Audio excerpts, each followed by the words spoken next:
Giulia Tofana was ranked as one of the world's most dangerous serial killers in history, even though her nickname was Angel of Salvation, because it was not the joy of blood that drove Giulia Tofana to kill for more than 20 years, but rather the desire to help the unfortunate spouses who were victims of their husbands' injustice and abuse. How did this lady get away with it all these years?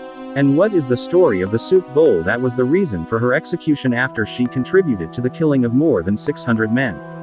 Giulia Tofana, who was regarded as blending beauty and intelligence, lived in the Italian city of Palermo. Her father was violent and always abused her mother, although she was interested in the creation of drugs and the formulation of medicines from an early age. In 1633 her mother, the Vania di Adamo, was executed for poisoning her husband, Francis. Tofana was not as fortunate in marriage as her mother, as she married a man who abused her. However, she was more intelligent than her mother, and she was able to create a poison that has no color, taste, or smell, and, most importantly, no one can detect its proof. Tofana then poisoned her husband and moved with her daughter Girolamo Spera to Naples, then Rome. Women in the 17th century in Italy had no financial or social power and were forced into early marriages with men who frequently abused them. Women had few options in life. Either marry or remain celibate, relying on prostitution for a living, or become poorly widows after inheriting their husband's money. In light of the bad reality of Italian women at the time, Giulia Tofana was able to establish a strong network of relationships, and soon became known as the friend of vulnerable women. Tofana provided much more than emotional support to women who were exposed to physical violence by their husbands, the elixir of deliverance.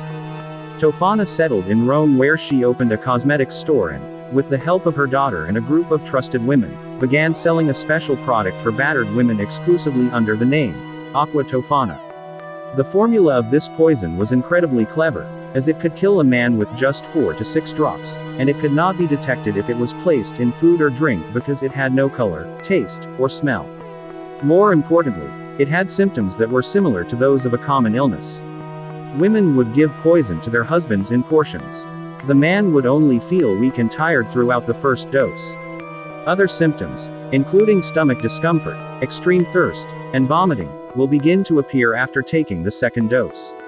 So far, no one knows the exact recipe for this poison, but it is believed that Tofana used a mixture of arsenic, lead, and belladonna, which was popular in cosmetics throughout the 17th century. Aqua Tofana did not kill its victim right away, rather allowing the murderer's wife a chance to show her love and care for her poor husband before giving the third dose, which ended him. Some women even went so far as to demand that their husbands' bodies be autopsied after death, with the result that there was no indication of poison and that death was due to disease. Tofana and her clients have therefore been able to fool the authorities for decades, and they may have been able to fool everyone forever if it hadn't been for one of her clients' regrets.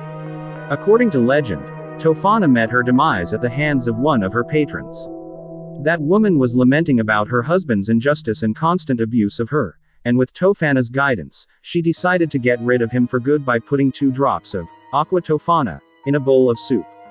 But before the man put the first spoon in his mouth, his wife surprised him and took the spoon away from his hand and begged him not to eat this soup.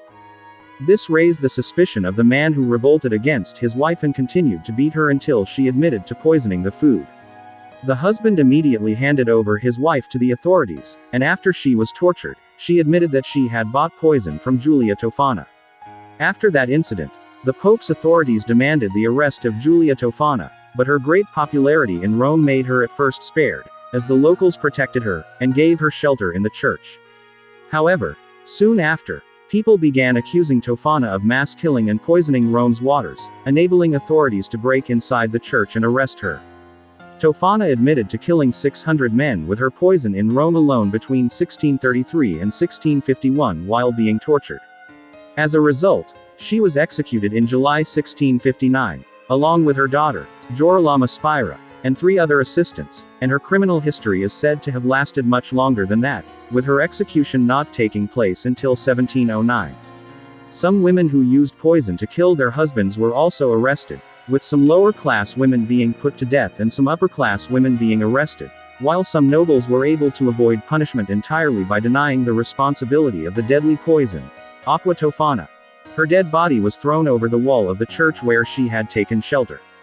I hope you enjoy the story. What do you think about Tofana's crazy idea of helping other abused women? Write us in the comment section and don't forget to like and subscribe to our channel to keep up with mysterious stories.